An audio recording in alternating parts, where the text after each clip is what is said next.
Մեր ազգի փրկությունը գաղափարական ուժերի մեջ է։ Եթե չեղավ գաղափարախոսություն, մենք անընդհատ դրա մասին խոսում ենք, շատերը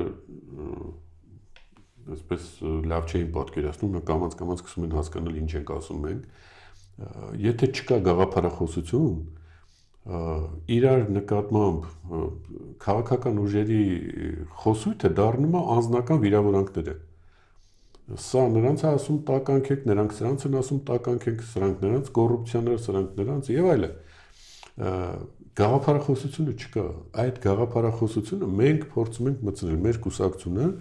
ուզում է գաղափարախոսությունը մտցնել նախ մենք գիտեք համամարտկային սոլիդարիզմի գաղափարախոսությունը կրող քաղաքական ուժ ենք եւ ներազգային հարցերում լարմասի գաղափարախոսություն, այսինքն մենք բոլոր հատվածների համար գաղափարական մոտեցում ենք առաջարկում, որ քաղաքական ուժերը գնան